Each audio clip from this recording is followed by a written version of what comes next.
As Christians, we are living in a world where evil forces are increasingly prevalent, and the concept of a Satanic New World Order is becoming more apparent. This alleged order seeks to undermine God's plan for humanity, promoting a secular and godless society that rejects the principles of Christianity. To fight back against this evil, Christians must first understand the nature of the threat and then arm themselves with the necessary spiritual weapons.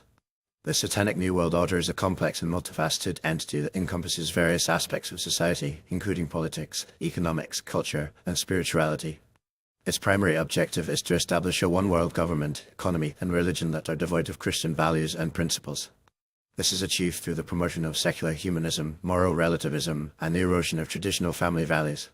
The media, education system, and entertainment industry are all being used to spread this agenda, often subtly and insidiously.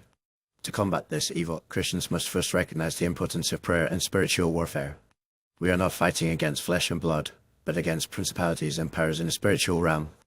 As Ephesians 6:12 states, "For we wrestle not against flesh and blood, but against principalities, against powers, against the rulers of the darkness of this world, against spiritual wickedness in high places." Through prayer, fasting, and worship, we can tap into the power of God and receive the spiritual strength and wisdom needed to resist the forces of darkness. Another crucial aspect of fighting back against the Satanic New World Order is to educate ourselves and others about its existence and plans. This involves being aware of the current events, trends, and ideologies that are shaping our world. Christians must be discerning and critical thinkers, able to distinguish between truth and falsehood, and to identify the subtle deceptions and manipulations of the enemy. By understanding the enemy's tactics and strategies, we can better equip ourselves to resist them and to promote a counter-narrative that is rooted in biblical truth. Furthermore, Christians must also focus on building strong, vibrant communities that are centered on Jesus Christ.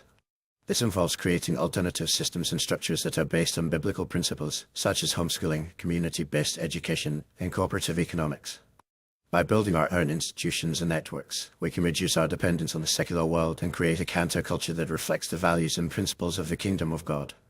In addition, Christians must also engage in activism and advocacy, using their voices and influence to promote justice, righteousness, and biblical values in the public sphere.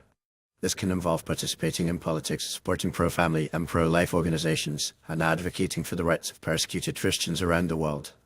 By being salt and light in the world, we can help to preserve the moral fabric of society and to promote a more just and equitable world.